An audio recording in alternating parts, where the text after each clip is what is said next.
Hi, everybody, and welcome to Chapter 5. In Chapter 5, we're going to start looking at personnel security. So, personnel security is one of the three pillars that any security program that seeks to provide protection of people or persons associated with an organization this is one of those three main pillars, is that we have to keep threats out of the workplace by hiring good quality security personnel. So that's going to require us to have personnel security and hiring practices. How are we making sure that the people that we hire do not represent or present a security risk to the organization? And we do that through a series of steps. We want to vet the people being hired. We want to do our background research and make sure that there are no red flags. There's nothing easily identifiable in the hiring process that tells us this person is not reliable, this person is not safe, etc. So the first thing we're going to start off with is the interview process. And in the interview, we're going to be looking for poor performance. We're going to be looking for indicators or red flags in their responses that they are of questionable character in the answers presented during those interviews. We also want to present integrity tests, and this can be used to detect a person's propensity to lean towards unethical acts or dishonest acts, questionable acts. There are certain psychological tests that we can utilize that can get at some of this information, or at least get at some of these indicators. So, for example, the MMPI, which stands for the Minnesota Multiphasic Personality Inventory, where it's going to ask you literally probably 800 questions of all kinds things, but all of it's sort of trying to gauge your personality, what kind of personality you have, and it's also looking for consistency of answers throughout. It might ask similar questions or the same questions presented in different formats to see, do you answer those questions consistently? There's also background investigations. These should be conducted in order to root out any unsavory past acts in the personal or professional life that may indicate that this person's just not reliable, that they're a security risk, etc.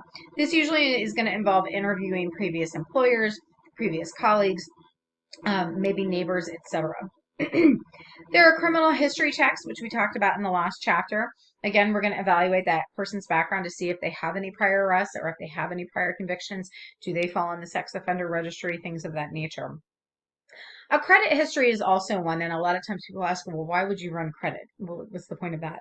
And this is used as a proxy. This is used as a proxy because if an individual has bad credit, that is demonstrative of the fact that they don't have responsible financial management, and that they're in, financial dire straits, that they're in a bad place financially, which makes them more vulnerable to ethical violations surrounding money, right? Accepting bribes, selling company secrets, etc. Looking for ways to create capital, having greater motivation to create capital because they're in such a bad way financially. One of the things that we can do with our our personnel security is continued reliability. And continued reliability is going to be conducting those periodic or continuous background checks to ensure that integrity standards are maintained. So we don't just do that one background test, during the interview process. We're going to do them sporadically throughout employment. Just do spot checks essentially and make sure, there's still no arrest, there's still no convictions, etc., to make sure that that person is maintaining their level of ethics and reliability. Let's shift gears now and talk about executive protection details, which is something that security personnel often engage in. So executive protection details are protection for what we call a specific principal. And what we mean by that word principal is just person, right?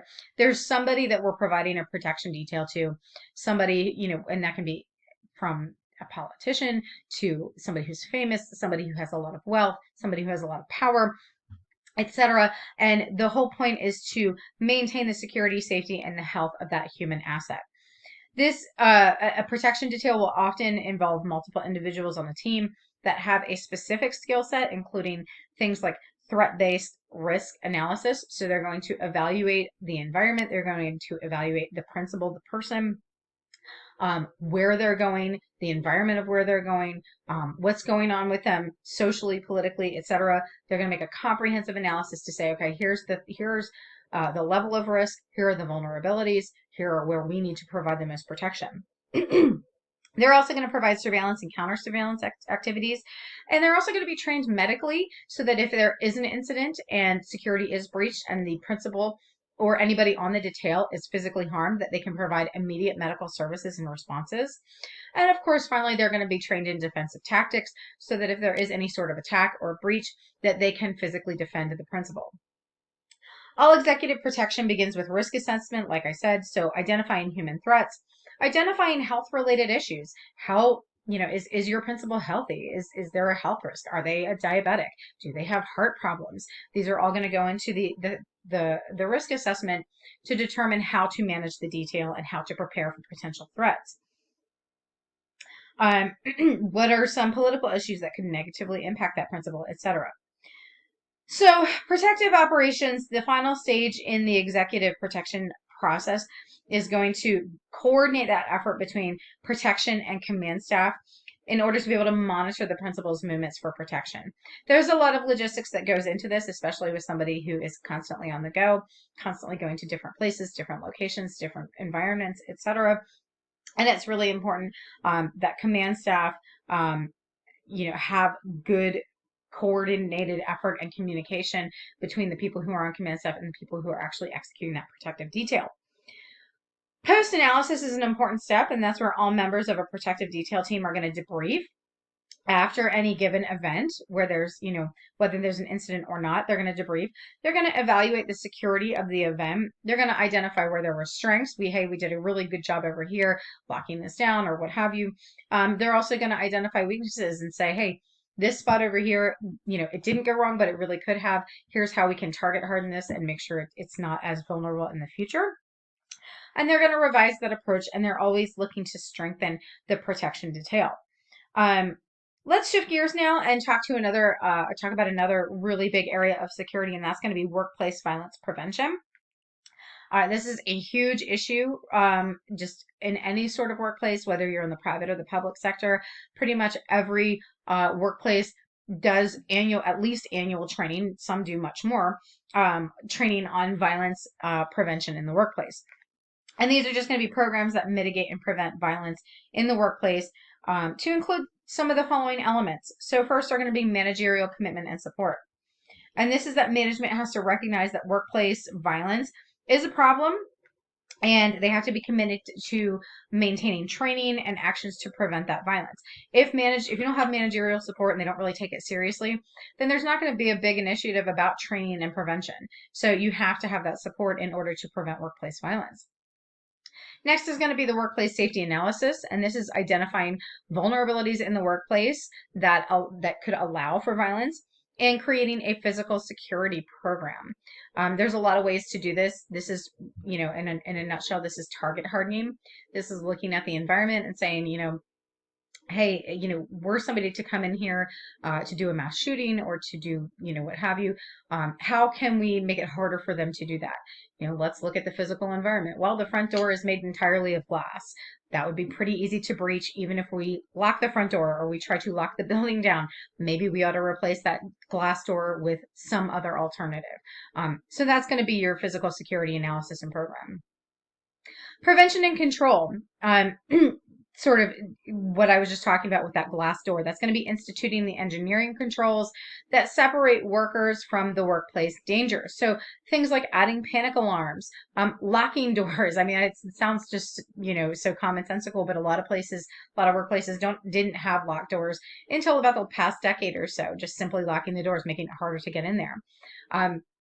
Some places will add vestibules to their workplaces so that here's your front door, and instead of just coming into the workplace, they re-engineer that here's the front door, you come in, there's a waiting area, and then you're faced with another locked door, so that you are in essentially a containment area. You can't just come in and breach the place, and that becomes a method of prevention and control.